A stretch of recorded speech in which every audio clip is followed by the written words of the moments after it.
Saya akan ngaji tentang betapa mudahnya berbuat baik dan betapa mudahnya bersosialisasi yang jadi kebutuhan sosial masyarakat. Kemudian di saat yang sama sebagai kebaikan menurut Islam. Ini saya baca kitab yang sangat otoritatif, yaitu kitab Sahih Muslim, di mana kita tahu dalam Islam pegangan ahli sunnah wal jamaah, juga pegangan ulama seluruh dunia adalah Al-Kutubus Sittah, kitab 6, diantaranya yang hadis Bukhari Muslim.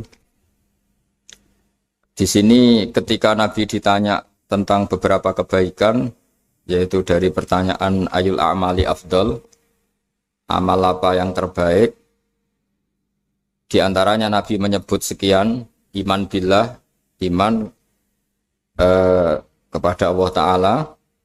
Kemudian ini yang penting dilakukan semua pemimpin, oleh bupati, oleh wakil bupati, oleh seluruh pemimpin, baik struktural maupun kultural, maupun pemimpin kecil, yaitu di keluarga.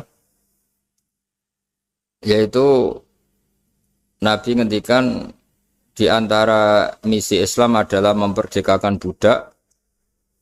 Kemudian ada yang lagi tanya lagi, fa'illam af'al. Lalu dari sekian kebaikan yang butuh biaya itu saya tidak mampu melakukan ya Rasulullah. Kalau nyumbang masjid saya tidak mampu. Kalau berbuat bikin fasilitas umum saya tidak mampu. Ada yang sekian pertanyaan dari sahabat, kalau misalnya kebaikan yang butuh biaya kami tidak mampu, termasuk di sini disebutkan kemampuan berhaji, kemampuan zakat, kemampuan sedekah. Kalau semua itu kami tidak mampu ya Rasulullah. Kata Nabi, tu'inu shani'an aw tasna'u li akhrat.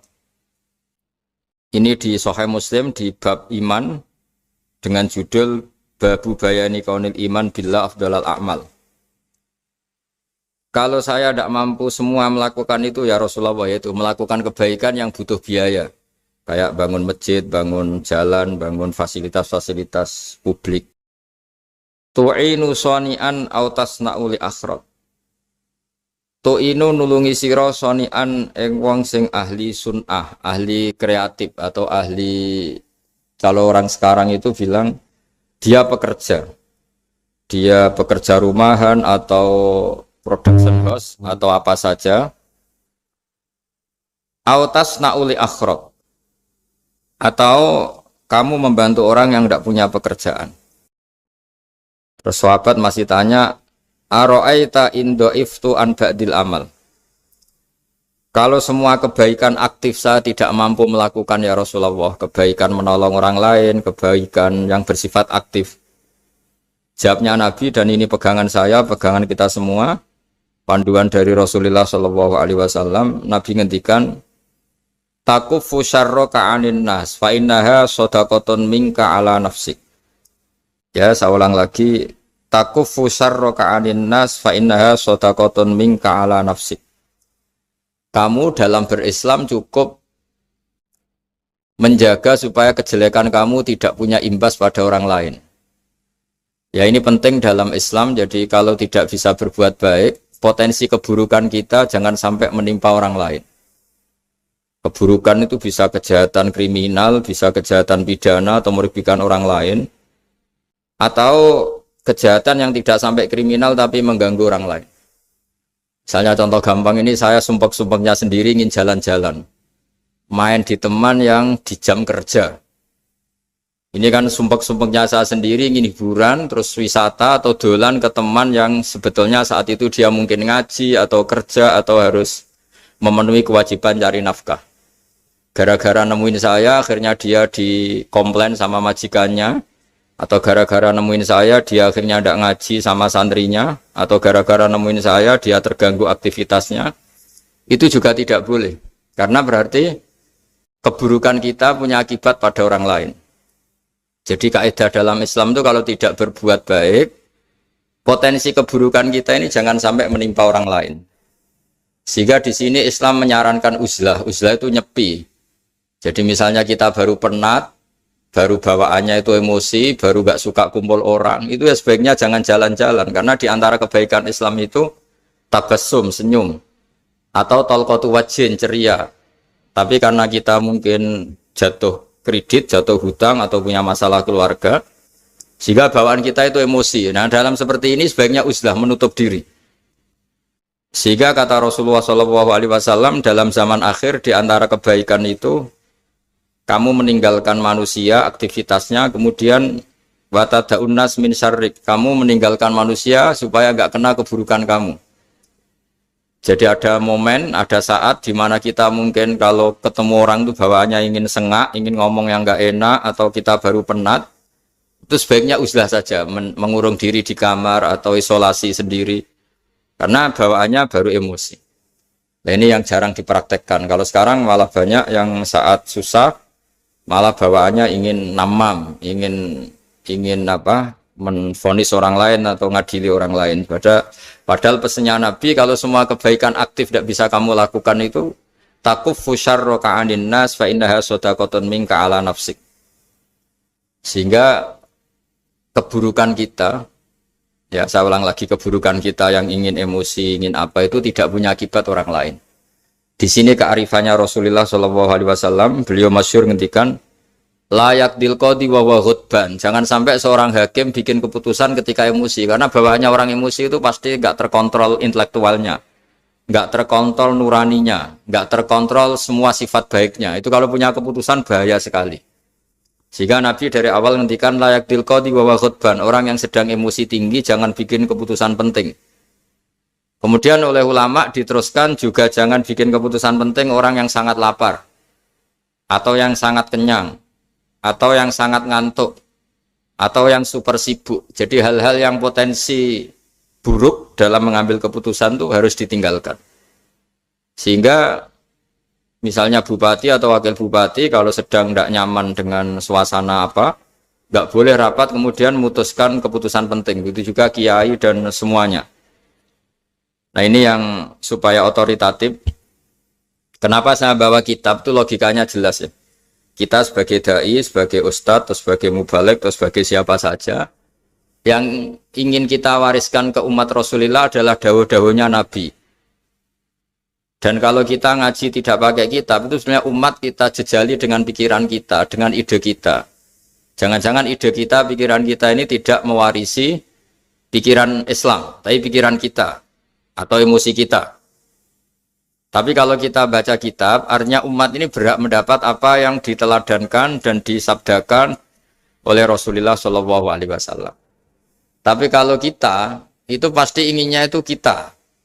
Misalnya kita Bupati Banyuwangi, mungkin kita akan cerita Banyuwangi dengan asik. Tapi bagi daerah lain, apa urgensinya bagi saya? Begitu juga kalau kita kiai, mungkin kita akan cerita fadilnya kiai. Tapi bagi orang lain yang keutamaannya jadi pekerja, jadi satpam, jadi guru, jadi pegawai negeri yang adil. Sehingga subjektivitas kita ini akan tinggi. Tapi kalau kita sebagai kiai baca hadis, maka umat ini mendapatkan panduan dari Rasulullah SAW.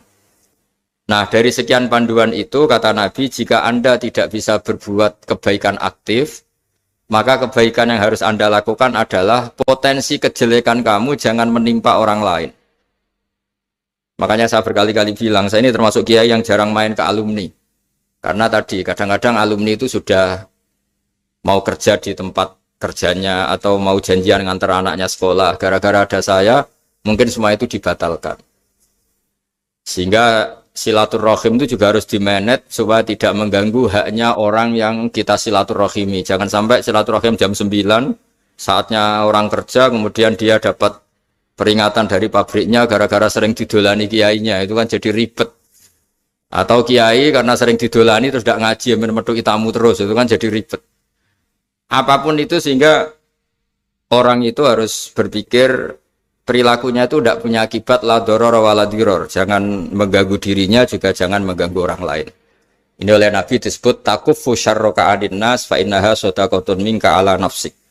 Sifat buruk kamu itu harus dijaga supaya tidak menimpa orang lain, dan itu berarti menjadi sedekah kamu atau amal kamu pada diri kamu sendiri. Jadi ini penting dimaklumatkan ke semua kita bahwa saat kita tidak bisa berbuat baik aktif, misalnya nggak bisa sedekah, nggak bisa menolong orang, setidaknya keburukan kita tidak menimpa orang lain. Nah, termasuk keburukan yang terselubung adalah kita punya pikiran yang menurut kita ini hebat, tapi bagi orang lain mungkin bahaya. Misalnya kita punya pikiran ingin jadi orang kaya raya yang dermawan. Itu artinya kan pikiran baik karena ingin jadi dermawan. Tapi artinya bayangkan orang lain tuh miskin semua butuh derma kamu. Mana mau orang lain kamu bayangkan miskin butuh derma kamu. Orang lain juga bayangkan dirinya kaya gak butuh derma kamu. Itu namanya kebaikan yang subjektif. Kamu ingin jadi kiai yang ngajarin orang banyak. Oke, itu baik. Tapi kan berarti kamu bayangkan orang lain gak bisa ngaji terus kamu saja yang bisa ngaji sehingga kamu yang ngajarin. Ya sudahlah, kebaikan itu udah usah muluk-muluk seperti itu. Jadi apa yang ditakdirkan kita jadi bupati ya jadi yang baik, menolong pekerja-pekerja yang baik. Saya kemarin diceritain banyak oleh Mas Anas aktivitas Pemda Banyuwangi yang menolong banyak orang, juga masyarakat juga saling menolong dan seterusnya dan terusnya. Jadi ini jelas maksud saya supaya bupati dan semuanya pemimpin melakukan kebaikan itu berdasar panduan dari Rasulullah SAW, di mana di antara aturan yang dianjurkan beliau adalah aktivitas kita sebagai manusia adalah tu'inu soni'an au tasna'uli akhraq. Ya, saya ulang lagi, saya ulang teks hadisnya secara lengkap supaya dapat berkahnya Rasulullah SAW. Ada beberapa pertanyaan dari sahabat, ya Rasulullah, jika saya tidak bisa berbuat baik yang berbiaya atau tidak bisa berbuat baik yang aktif, apa yang saya harus lakukan? Nabi ngendikan tu'inu shani'an aw tasna'uli asra. Kamu membantu orang yang bekerja atau kreatif, orang-orang yang kreatif atau pekerja apa saja kamu bantu dan bantu orang yang tidak punya pekerjaan. Terus ditanya lagi, qultu ya Rasulullah ara'aita in du'iftu an ba'dil amal. Bagaimana kalau itu pun saya tidak bisa ya Rasulullah? Terus Nabi ngendikan tafukufu syarroka anin nas fa innaha shadaqatun minka ala nafsik. Yang penting keburukan kamu tidak menimpa ke orang lain dan itu bagian dari sedekah kamu. Nah, perlu saya ingatkan ke semua kita lah. Makanya pentingnya membaca umat Islam dengan ilmu usul fikih. Saya berkali-kali bilang, jika ada seseorang tidur, itu jangan kamu baca sebagai tidur yang meninggalkan tahajud, meninggalkan sholat qiyamul lail, meninggalkan wiridan di malam hari. Tapi juga bacalah saat itu dia tidak dugem, tidak maksiat, tidak narkoba. Sehingga barokahnya ilmu itu ada respek pada umat Islam yang tidur. Karena tidur itu juga ada fungsi meninggalkan sekian maksiat, sekian kriminalitas. Tapi kalau kita kulino tidak baca dengan ilmu, maka melihat orang tidur itu ya kayak meninggalkan tahajud, meninggalkan wiridan, meninggalkan qiyamul lail. Sehingga bawaannya kita ini akan kurang respek. Tapi kalau kita membacanya dengan ilmu, orang yang tidur di malam hari, maksudnya ya sudah sholat isya, itu ada sekian potensi maksiat yang dia tinggalkan. Dia tidak merasani orang, tidak adu-adu orang di medsos, dia tidak dugem, tidak meninggalkan. Pokoknya ada sekian kebaikan dalam saat tidur itu. Ini barokahnya ilmu. Tanpa ilmu kita tidak bisa respek seperti ini. Karena bawaannya akan, oh ini malam-malam tidak tahajud, tidak wiridan, tidak apa. Tapi kalau kita dengan ilmu, itu akan membaca dengan tidur, artinya orang tidak maksiat, tidak dugem, tidak ngerasain orang, tidak ngata-ngatain orang. Nah di sini Sadaqallahul Azim ketika ngendikan wa min ayatihi manamukum billaili wan nahar. Termasuk ayat Allah itu orang tidur. Maksudnya tidur yang dengan dimaknai positif tadi, bisa istirahat, bisa meninggalkan maksiat, bisa apa-apa. Nah ini di sini hebatnya Rasulullah SAW ketika beliau memandu kebaikan. Di antara kebaikan itu apa? Takufu syarroka anin nas fa innaha shadaqatun minka ala nafsik. Kamu, potensi buruk kamu atau keburukan kamu jangan sampai menimpa pada manusia, pada orang lain. Dan itu bagian dari sedekah kamu. Ya, saya mohon maaf sama Bu Bupati, sama semua Pemda, sama Wakil Bupati karena saya tidak bisa lama-lama. Saya punya wadifah. Tadi ini pun sudah ngurting ngaji saya karena saya harus ikut ngaji di sini. Dan mari sama-sama berdoa. Al-Fatihah. Jadi status kehambaan ini kita mantapkan dulu. Jangan ada status lain kita di depan Allah kecuali status kehambaan. Saya punya analogi dan itu saya ulang-ulang karena di antara ciri Quran itu mengulang-ulang sesuatu yang harus jadi pegangan. Saya ulang lagi, di antara ciri Quran itu mengulang-ulang sesuatu yang jadi pegangan. Jika kita belajar ilmu fisika atau ilmu apa saja, maka kita akan bicara materi sesuai statusnya. Jadi kita harus latihan untuk iman kepada Allah. Saya tanpa mengurangi rasa hormat, saya memberi contoh begini ya. Ini jam, materinya dari besi. Ini kertas, materinya ya kertas. Tentu secara fisik, orang akan bilang jam ini lebih kuat timbang kertas. Dan itu pasti dibenarkan dari segi materi. Tapi kalau Anda beragama dan Anda tahu bahwa pengendali alam raya ini Allah Ta'ala, maka kamu akan bilang, terserah Gus Baha. Gitu.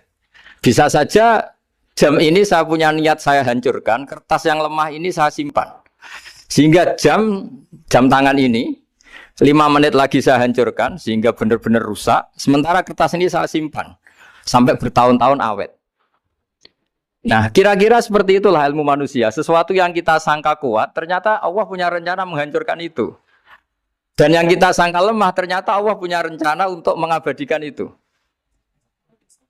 Nah, di sini pentingnya iman, lahu maqalidus samawati wal ardh. Hanya Allah yang mengendalikan semua. Jadi jangan mentang-mentang kita punya ilmu bahwa materi besi itu lebih kuat timbang kertas, terus kita pastikan bahwa besi lebih awet ketimbang kertas. Kita sisakan satu keyakinan, terserah Allah, terserah pengendalinya. Nah itu agama, bilang terserah pengendalinya itu agama. Ya mungkin tadi aja problem sinyal, saya ulang lagi. Ibarat saya ini megang jam tangan, yang materinya dari besi. Ini kertas yang materinya lemah. Tentu kita akan bilang bahwa jam atau besi lebih kuat ketimbang apa? Kertas. Tapi Anda salah. Anda harusnya ngomong bahwa terserah pengendalinya. Bisa saja saya punya rencana menghancurkan besi ini sehingga 5 menit lagi hancur. Dan saya ingin mengabadikan kertas ini saya simpan di tempat yang aman. Nah kira-kira agama itu bukan anti ilmu. Sehingga agama boleh kamu mengatakan besi ini lebih kuat ketimbang kertas. Tapi harus kamu tambahi dari segi materi. Tapi kalau dari segi pengendalinya maka kita jawab terserah Allah Subhanahu wa ta'ala. Nah ini di sini pentingnya beragama. Jadi meskipun Mars tuh kayak apa kuatnya, bumi, gunung kayak apa kuatnya. Ternyata gunung yang kita kira kuat, ternyata nyimpan magma yang potensi meledak.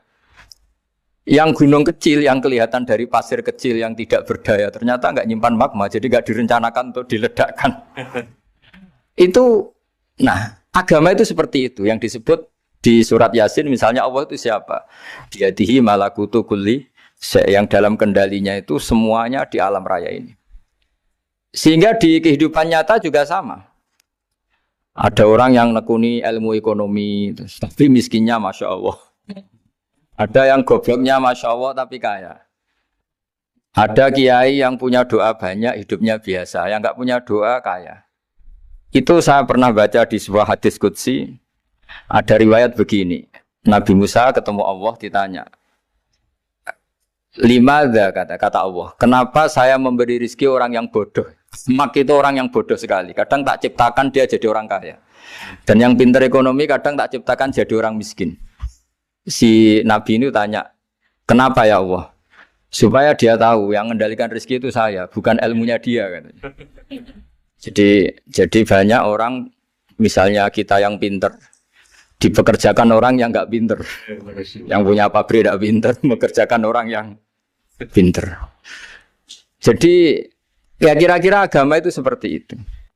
Sehingga dalam kita beragama itu yang paling ditekankan itu tawadhu. Tawadhu itu merasa sopan atau memang sopan betul. Kalau dalam Ihya disebut sekiranya Anda tidak bisa tawadhu secara rasa, tawadhulah secara ilmu. Saya ulang lagi ya, sekiranya Anda tidak bisa tawadhu secara rasa, tawadhulah secara apa? Ilmu. Karena ilmu itu akan abadi. Saya beri contoh begini. Saya ini kan misalnya kiai di kampung saya atau di kecamatan saya. Saya mungkin bisa merasa hebat karena saya tokoh di sini. Tapi pastikan sebelum ada saya yang bernama Baha ini, agama sudah jalan. Dan di daerah lain yang nggak kenal saya juga agama sudah jalan. Betapa tidak pentingnya saya di kawasan-kawasan yang nggak butuh saya atau di era yang sebelum ada saya. Nah dengan ilmu seperti itu orang pasti tawaduk karena dia tahu daerah yang nggak ada saya ternyata ya ada masjid, ada agama. Periode yang sebelum ada saya juga agama jalan. Sehingga kita tidak kumo luhur, wah kalau nggak ada saya agama nggak jalan. Zaman Wali Songo nggak ada saya agama ya jalan. Ekonomi juga gitu. Kalau Anda pakar ekonomi yang mensejahterakan rakyat, cara tawaduk itu kalau nggak bisa dengan rasa, dengan ilmu. Sebelum ada kamu banyak orang kaya. Banyak orang yang nggak kenal kamu juga kaya. Banyak periode yang saat itu udah ada Anda juga kaya. Berarti Anda ini tidak siapa-siapa. Makanya saya pernah didatangin seorang profesor, ini kisah nyata. Gus, sebetulnya saya dengan bapak saya itu pinter mana? Bapak saya itu tidak tamat SD, tapi saya bisa profesor. Saya ini profesor, anak saya naik kelas saja sudah senangnya bukan main. Setidaknya ini orang bodoh bisa menciptakan orang pinter, yang orang pinter kesulitan menciptakan orang pinter lagi. Nah, kalau kita tidak bisa tawaduk secara rasa, tawaduklah secara ilmu. Ikhlas juga gitu, saya sering ngajarkan ikhlas di beberapa kesempatan ngaji. Kalau Anda tidak bisa ikhlas secara rasa, ikhlaslah secara ilmu, pasti bisa, bukan mungkin bisa, pasti bisa. Secara ilmu, makanya di Quran disebut fa'lam annahu la ilaha illallah. Ilmu, fa'lam itu dari kata ilmu. Saya beri contoh, saya mulai kecil sampai sekarang saya sekitar umur 50 tahun. Mulai kecil sampai sekarang itu ya bilang kalau kertas ini putih. Itu ya ada yang gaji, ada yang bayar. Tapi saya selalu bilang kertas ini putih. Yang hitam ya saya katakan hitam, yang merah saya katakan merah. Kenapa? Karena itu fakta. Saya ulang lagi, karena itu fakta. Sehingga saya untuk mengatakan putih tidak perlu ada yang bayar. Sehingga ketika kita latihan sholat, latihan ibadah, dan mengakui Allah itu sebagai Tuhan kita akan malu. Loh, faktanya Allah itu kan Tuhan. Mau mengatakan fakta kok minta upah ini gimana? Kita mengatakan Allah Tuhan itu sama dengan mengatakan kertas ini putih. Sama-sama itu fakta. Sama seperti saya mengatakan Pak Jokowi itu presiden kami. Itu kan fakta. Masa nunggu kalau dikasih BLT katakan presiden. Kalau enggak ya enggak. Itu kan ribet jadi. Pak Manut misalnya rektor UGM. Mbok saya agak digaji di sana atau enggak kerja di sana bilang kalau beliau itu rektor. Pak Ganjar gubernur Jawa Tengah. Mbok saya dikenal apa enggak ya beliau tetap gubernur. Lama sekali kita mengatakan fakta itu ikhlas. Ikhlas itu artinya enggak minta apa-apa. Karena kita ingin ngomong sesuai fakta. Nah Allah Tuhan itu fakta gitu. Nah kenapa untuk mengatakan Allah Tuhan nunggu? Dah saya ini Tuhan kamu. Ya nunggu dulu Gusti, kalau engkau masukkan kami ke surga, engkau Tuhan. Kalau enggak ya enggak jadi. Tidak bisa seperti itu. Ya Allah tetap Tuhan. Nah, kalau Anda tidak bisa ikhlas secara rasa, ikhlaslah secara ilmu. Ilmu ya tadi kita akan selalu bilang yang putih, putih, yang hitam, hitam. Makanya ini pentingnya ilmu. Tawaduk juga gitu. Kalau Anda ditakdir orang yang GR, yang gede rumongso, ditakdir orang yang kumo luhur, secara rasa bisa dilawan secara ilmu. Ada periode di mana sebelum ada kita yang kaya ya banyak, yang dapat hidayat ya banyak, yang terpelajar ya banyak. Ada daerah yang nggak kenal kita, nyatanya pendidikan di situ jalan, sistem sosial baik. Betapa tidak pentingnya kita. Nah ini nanti memaksa kita atau melatih kita untuk tawaduk. Nah dari hikmah ilmu itu kemudian kita minta maaf sama orang lain itu mudah. Karena kita sadar bahwa adanya kita ini problem. Saya sering digojlok orang-orang kaya. Orang-orang kaya itu ya kadang agak kurang ajar tapi nggak bisa dibantah. Begini, pernah tanya saya gini, Gus, saya ini punya mobil mahal, harganya 2 miliar. Kayaknya yang berhak pakai jalan raya saya kan. Bisa, bayarnya pajak saya mahal. Sehingga kayaknya paling pantas saya. Yang naik ontel itu kan nggak bayar pajak. Harusnya nggak boleh pakai jalan gitu. Terus saya bilang, mbah-mbahnya yang naik ontel itu pejuang, bapak kamu enggak. Kamu enggak warisnya. Artinya ada teori dalam kitab hikam itu kitab tasawuf dalam pesantren. Itu kebaikan saja di soal. Misalnya begini, kita ini bangga sebagai urip yang tertib, hidup yang tertib di kantor, di tempat-tempat pekerjaan. Tapi kalau itu semua terjadi, kalau ada kecelakaan di jalan itu nggak ada yang nolong langsung.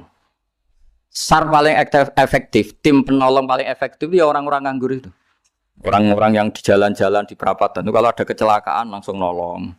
Itu nanti ambulan itu yang kedua, ketiga, yang nolong pertama ya orang-orang yang nganggur-nganggur di jalan itu. Ada orang tersesat nolong. Maka ketika seorang sahabat tanya, ya Rasulullah, kalau engkau melarang kita jagongan di jalan itu kita tidak bisa. Tapi kata Nabi, ya silahkan saja, tapi adu hak torik, kamu di jalan itu datangkan. Apa itu? Ya kamu bisa amar ma'ruf nahi mungkar. Coba kalau di terminal, di tempat publik banyak orang yang soleh, itu nanti copet ya sungkan. Yang mau jambret ya sungkan, karena yang di situ orang-orang soleh. Nanti yang nggak sholat juga sungkan, karena yang di situ banyak yang sholat. Jadi kenyamanan orang pergi jauh di tempat-tempat sepi itu ya barokahnya orang-orang nganggur terus ngaji, wah nengkono masih rame, ada orang yang di perapatan, di pertigaan. Bayangkan kalau ini orang-orang soleh, pasti itu nyaman. Karena wilayah publik dihuni orang-orang yang soleh. Tapi orang pasti bilang itu nggak tertib. Kita inginnya hidup ya tertib di kantor atau yang suka di masjid, di masjid. Tapi kalau itu terjadi, itu nggak ada tim SAR gratis yang setiap saat kalau ada orang kecelakaan nolong. Makanya dalam makalah hikam itu paling masyhur diantaranya itu, manusia itu siapa? Manusia itu mangkanat mahasinuhu masawiyah, fakih falatakun masawihi masawiyah. Manusia itu orang yang saat baik saja ada salahnya, apalagi masalah. Jadi kalau kamu punya toko, lagi laris, dan saat laris itu Anda ngerumat keluarga Anda melakukan kebaikan pada keluarga Anda. Pasti ada toko lain yang termahjubkan, yang tersingkirkan. Makanya saya pernah diskusi sama kiai besar, guyonan sama saya. Kita kalau kiai besar sebaiknya kalau diundang di musala kecil datang apa enggak? Kata kiai yang satu, jangan datang Gus, itu jatahnya kiai kecil. Terus kata yang satu, datang Gus sebagai bukti tawaduk bahwa kita kiai besar pun mau diundang yang kecil. Akhirnya kita ini ya kadang datang kadang enggak, karena kadang kita enggak datang supaya jatah rezeki kiai kecil enggak terambil. Kadang ya mau datang supaya dikira tawaduk. Makanya kalau seorang profesor sering terubah di bawah itu ya kasihan yang S1, SPDI itu kan nanti enggak jadi bintang kalau profesornya sering turun. Kalah terus itu. Jadi kadang-kadang itu orang itu harus berpikir secara ilmu, jangan rasa terus. Jadi itu ilmu. Jadi semua yang kebaikan yang kita lakukan itu secara ilmiah bisa diperdebatkan. Ada orang senang ngomong serius supaya bangsa ini maju. Tapi bapak saya itu pesan saya, kamu kalau ngiyai itu jangan sering ngomong serius kan. Masyarakat sudah capek mikir utang, mikir keluarga. Begitu sowan kiai dijak ngomong serius lagi nanti capek kan. Sehingga kiai dulu itu kalau ketemu orang ya guyon terus. Karena tahu masyarakat sudah capek. Sudah banyak yang takut tanggal kredit gitu. Sudah takut tanggal kredit, takut problem sowan kiai diancam neraka lagi, itu kan ketakutan berkali-kali. Jadi makanya ini kan kebaikan itu dievaluasi karena kita tidak nabi, tidak wali. Jadi kalau kata hikam itu apa yang Anda kira baik itu ada masalah. Apalagi sedang masalah. Saya sering cerita ada orang suami istri harmonis sekali. Itu tanyakan ibunya, pasti mulai gak peduli dengan ibunya karena terlalu harmonis dengan istri. Tapi itu pasti bukan mungkin lagi. Jadi jangan tanya istrinya, tanya ibunya. Oh, jok nikah lupa saya, ngalor ngidul sama istrinya. Tanyakan temannya, wah itu jok nikah lupa temennya. Tapi yang baik sama teman, tanyakan istrinya, jatah belanja untuk ngopi. Begitu terus itu. Jadi siklus sosial itu. Nah, di sini pentingnya saling minta maaf karena dalam kebaikan kita pasti ada kesalahan. Ketika karir kita baik di pemerintahan maupun di kampus, pasti dengan sendirinya ada yang agak tersingkirkan. Meskipun itu sudah hukum alam, tapi apapun itu kita harus minta maaf. Makanya banyak saya sering cerita berkali-kali. Dulu itu ada dua nabi yang seangkatan. Itu luar biasa debat ilmiahnya, tapi debat baik. Mulai dulu ya ada. Polemik itu ya mulai dulu ya ada. Yang Nabi Yahya itu suka berkawan orang-orang soleh. Kalau ditanya kenapa kamu berkawan orang-orang soleh, ya enak lah karena berkawan orang soleh. Yang Nabi Isa sering berkawan orang-orang yang nggak jelas. Ditanya, kenapa Anda suka berkawan orang-orang yang nggak jelas? Innama ana tabibun udawil mardo. Nabi dan kiai itu ibarat dokter, ya tentu menyembuhkan yang sakit. Sakit.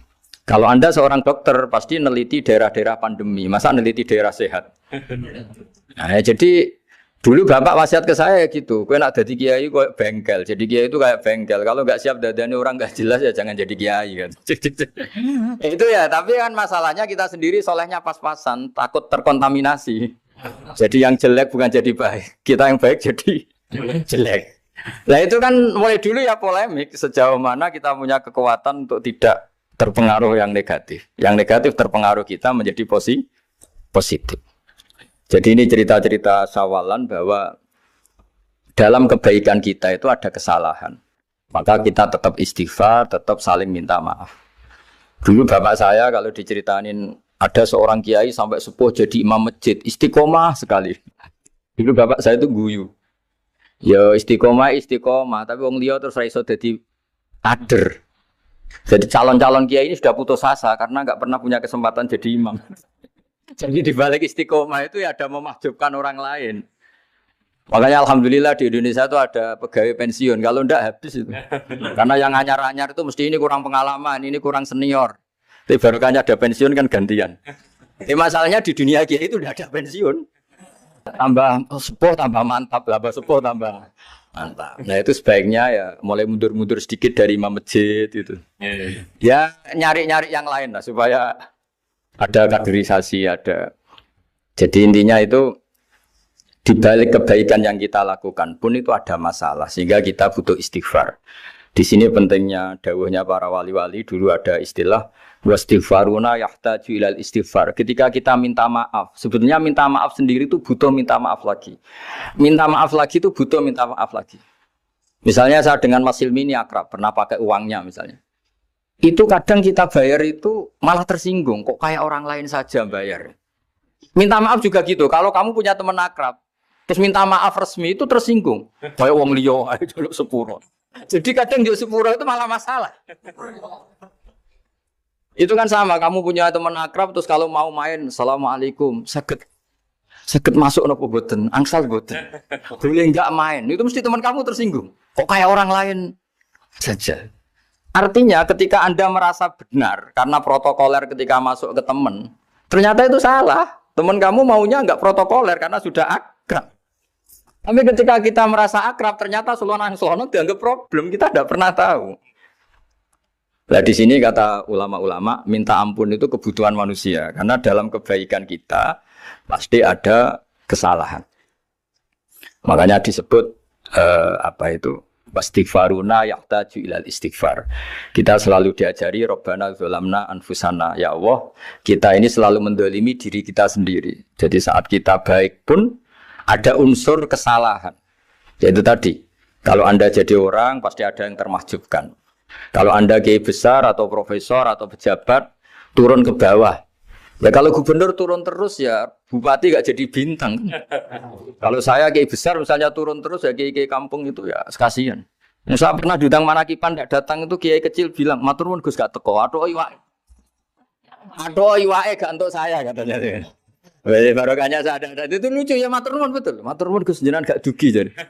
Akhirnya jatah besarnya untuk saya. Nah, tapi yang punya rumah komplain. Gus udah ngeratau teko PP aku wong cilik. Nah ini saya harus mendahulukan versi Soibul Bed yang punya rumah apa versi Kiai yang termahjubkan. Artinya pilihan apapun saya harus istighfar karena ada saja unsur salahnya. Ya makanya ini kan makanya ya saya minta UGM juga saya sering undang saya terus nanti dikira karena kampus besar Gus Bak mau juga keliru lagi. Kalau 1-2 kali mungkin boleh, kalau keseringan ya nggak boleh. Nanti itu dikira saya maunya hanya sama kampus besar, padahal saya sama RT ya sering datang juga. Nah ini yang terakhir saya bacakan teks otoritatif sebagaimana janji saya. Kata Rasulullah SAW di sebuah hadis. Ini terakhir nanti supaya nggak lama-lama saya juga punya wadhifah. Ada orang itu punya hutang. Hutang itu ya hutang, memang hutang. Singkat cerita orang itu tidak bisa bayar sampai akhirat.